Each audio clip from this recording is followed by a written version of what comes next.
Here's Laurel Terlesky. She's going to be doing the artist talk. And Teresa Asencio is here to do the performance in the gallery space at 1:45. So again, thank you all for attending the artist talk, and hopefully we'll see you at the opening tomorrow night at 6:30 till 8:30. It's a shared opening with the Kamloops Arts Council, so there'll be many people there that you might actually know from the community as well. So here we go. Thank you, Laurel. Thank you. Okay, so I'm going to hang out over in the corner here because I have some notes in that. First, I just want to say thank you to Thompson Rivers University for welcoming me and providing an opportunity for me to talk about my artistic practice. And then also to Arnica Artist Run Center for hosting my installation project, Hallowed Winds. So today I'm mainly going to talk about how I arrived at this project and some of the research that went into it. A little less on sort of my outliers of my practice. But before going any further, hi, come on in. Before going any further, I just wish to acknowledge the ancestral, traditional, and ceded Aboriginal territories of the Secwepemc, a little different than Squamish, where I'm from, territory on whose territory we work, live, and play, and on whose territory we stand. So I'm an interdisciplinary artist, and I'm very process-based. So I find my insights about communication by working with a variety of materials, taking one language of one form and sort of transmuting it into another. My creative practice explores tacit knowledge through the generation of objects made by and for touch. My audience is active in the work. I locate them as listener, writer, and kind of get them to cause movement or shadow in the space. So really, really kind of accentuating the body and what it does. So daily, our modern lives are pretty flooded with emails, social media messages, text messages, etc., where we seek to communicate without the tacit response of the body. So media devices are an undeniable extension of our body, social, cultural, and economic systems. Media theorist Siegfried Zielinski, who teaches at the University of Berlin, he notes that media has taken on a systemic character. So as we begin to realize the fusion of body and mind with our wired networks, we must look to the phenomenological effects our technological tools produce in relating not only to oneself, but also to those with whom we share our physical and matrix spaces. By creating Hallowed Winds, I aim to pose an audio dialogue as a metonym to expose the felt experience of touch in the body. I asked myself, can I create a relational experience with my audience for them to consider empathy, feeling, and the tacit response of the body so that I can further understand what happens in the invisible and unseen space of media communication. Before we can consider the role of memory in the body, we need to ask, how do we understand interior space? This Merleau-Ponty quote starts to unpack the idea of spatial awareness. Our body is not in space like things. It inhabits or haunts space. It applies itself to space like a hand to an instrument. And when we wish to move, we do not move our body as we move an object.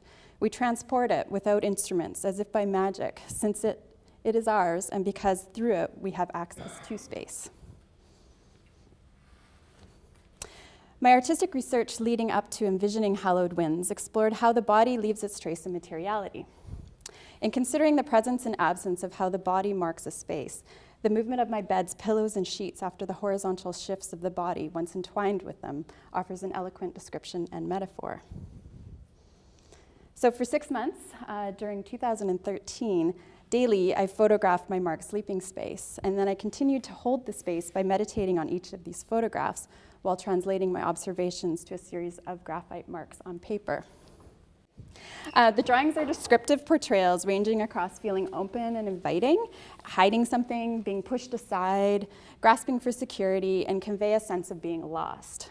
They build a language of a perceived vulnerability, where a body embeds a mark from an unconscious and yet tactile journey. And here are just some details of the individual drawings. They look a little pixelated up there on the screen. You'll get to see them at Arnica. Carrying the language from the twists and folds of the bedding, I developed small fabric and cotton stuffed sculptures, which I see as parcels of humanity in the research work. They are marked by knots, stitches, and growths of excess fabric. They hold a dialogue of a tactile journey of the maker and thus expose tacit information, a language left in the felt surface of these soft sculptures. So again, I continued my daily drawing practice using these soft sculptures as my focus, resulting in over 30 drawings. So I have this very, I have to spend a lot of time with what it is that I'm looking at. So I have this, I still do it too in some of my recent work as well. I spend at least an hour or so a day drawing. So it might be while I'm watching a Netflix series or something, or it might just be super quiet. So, but it's something that I kind of have to do all the time. Making use of my research gathered by the bed drawings and the knotted nylon parcels, it led me to knotting, tying, and twisting white bed sheets stuffed with foam and cotton. I knotted a lot of sheets, a lot, which Christine can attest to, and you'll see at Arnica. These sheets come from a variety of sources: a hotel in Whistler, a Wonderland campground, Ansco Furniture Liquidators, How Sound Women's Center, and some from my stepmom. I can't imagine the stories that each sheet could tell me. Each process of working with the sheets offered a new language for me to work out. How many knots? How much should pillow out? Should I stuff a section, pull a knot closed with more of my body, such as stamping a knot closed with my foot or tying with my hands? My body still holds the actions of this process, and I can recall the lingering sense accompanied with the sheets. So it's just a detail of all those sheets. Place often evokes memory, stimulated by the senses, both visual, auditory, and smell. So I felt when I was making this work, it was important to me to bring a sense of the local environment into it, a way that would mirror the body with a sense of physical space. And so this is a photograph of Squamish. Has anyone been here to Squamish at all? So you might recognize the chief, which is a notable landmark there. So this is where most of the installation, well, the installation was first conceived. So, while I was building this with the students from Quest University, we explored local areas to examine our sense of narrative that we felt with each other and in the environment, and what sort of memories came up in those places. We took organic material from the locations, enough to fill 20 sandbags. We also documented the experience with recordings of the environmental sounds in the area. So birds, maybe there's a distinct sound in the track that is one of the log sort vehicles that I always hear, and it just takes me right back to living in Squamish. In the installation, the base is created with a mound of sandbags, and that forms kind of the initial structure that all the bed sheets sit on. So here in Kamloops, I repeated this process to fill the sandbags with materials natural to the area. Just wandering around outside, the carved landscape here really made me focus on 3 areas particularly: the river, the hills covered in sagebrush, and the hardy pine trees. Beneath the knotted sheets at Arnica are bags filled with sand from the river, pine cones, wood, and sagebrush. That pungent aroma of the sage really places this installation here in Kamloops. I think we have till 1:30, right? I'm going to leave lots of room for questions. I didn't say that in the beginning. So just in case you have things stirring, hopefully we can get into a lot of dialogue after I'm done here.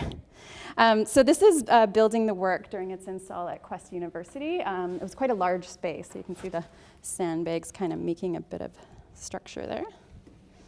And then starting to bring all of those knotted bed sheets into the space and working with them.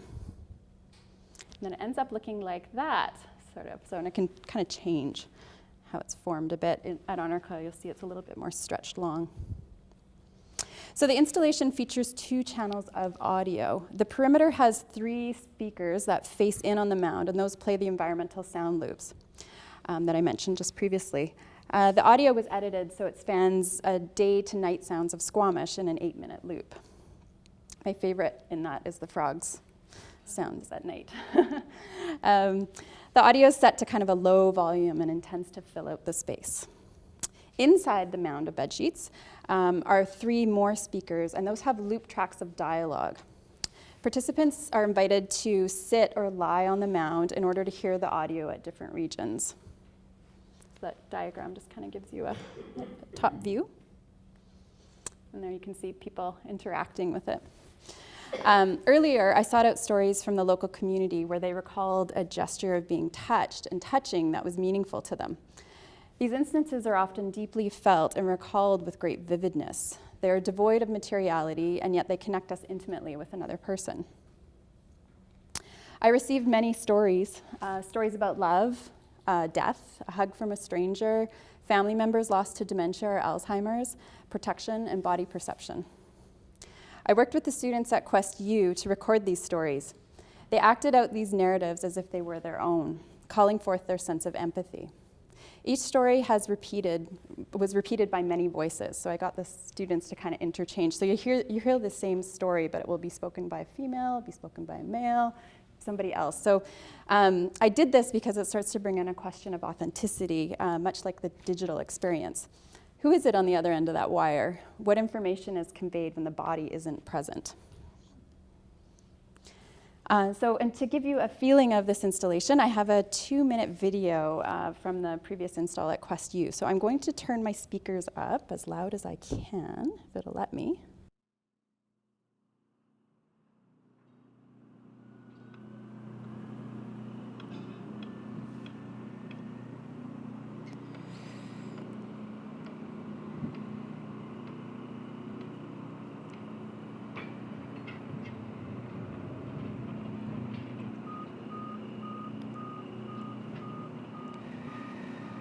Of touch that has always been very powerful for me has been the grab of my grandmother's hand on my forearm. She's always been a tough When gal. your eyelids grew heavy in the dimming of night's light, mine remained open. As your mind snuck off to a reality apart from Thank you for ours, holding my me that one imagination. night. Climb into her single bed and put my head on her chest. I knew she was still with me because she would stroke my hair. It was the last time. Tears making patterns across my face, wetting my sister's hair. With the top of her little head pressed against my cheek, we soaked up the last moments of our togetherness. No hug I could give her would be strong enough to express the mismatch of emotions churning. There's a primal reassurance in being touched, in knowing that someone else, someone close to you, wants to be touching you. There's a bone-deep security that goes with the brush of a human hand, a silent, reflex-level affirmation that someone is near, that someone cares.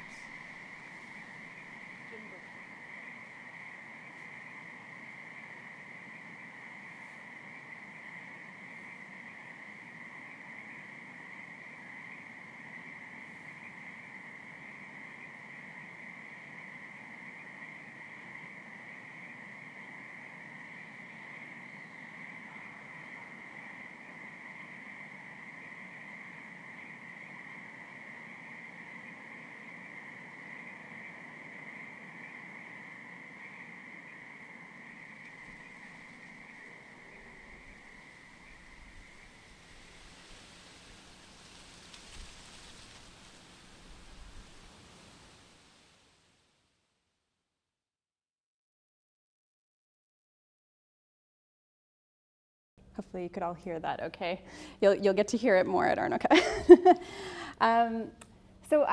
This is a view of the final installation at Quest. I arrived at the title Hallowed Winds from the meaning of the town's name from which the installation was first experienced, which is Squamish.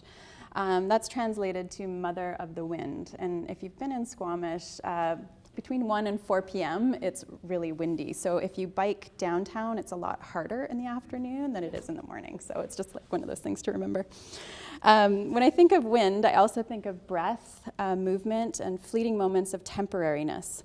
This installation created a shared experience between participants activated by the ephemeral audio narratives to evoke an awareness of the felt body and its temporary nature. In this installation, I feel it's important to offer a space to my audience to share their own memories of touch. Often these things come up for them in experiencing it. So I wanted to provide a writing desk so that they can write in a journal and also read other people's stories that have also been recorded there. So when you're at Arnoka, you'll find the same sort of setup in case you have something you want to share. You'll notice that when they pick up the pen, I've put it into, it's a little mirrored sort of carrier there. I don't know what I'd call that. basket, a mirrored basket, I don't know. When they pick up the pen, they in fact touch themselves due to the mirrored surface. So it's kind of a little fun fact. So I see this work as being generative. The stories that I collected and the research that I gathered from both people experiencing the work and also people as I worked with them through the stories, those will lend to future work. And actually a few other pieces have already come out of this, this piece that I did. So I continue to have questions about the function of touch and communication, how memory plays a role, and how technology is shaping our relationships for better or for worse. Other themes around loss, identity, the body, personal historicity, hope, and are also informing my thoughts for future artistic research. So I'll leave you with one last thought regarding art, technology, and the body, and then hopefully I left a huge amount of time for questions, which is what I wanted to do, so that we can have a bit of a discussion between us. So my last thought. So as we share our stories through touching and being touched, we might see the quality of humility found in the word human. The root word of human and humility is hum, which refers to the earth, or literally to the soil, humus, or matter, the very means of which the body is comprised of. A revisiting of the human-machine dialogue places a newly stressed importance on the human component and removes the power of technology over us and relocates it as a network collaborator. So thank you for listening, and hopefully now we can get into a little bit of discussion and dialogue amongst us. Feel free definitely to send me an email. I would love to hear your stories and possibly maybe be able to include that in a future work. And then also come down to see Hallowed Winds at Arnica Artist Run Center. Both the opening is tomorrow, but if you feel like coming back for a quieter time with it, there's lots of stories and it's nice to have that quiet space with it. It runs until the end of April.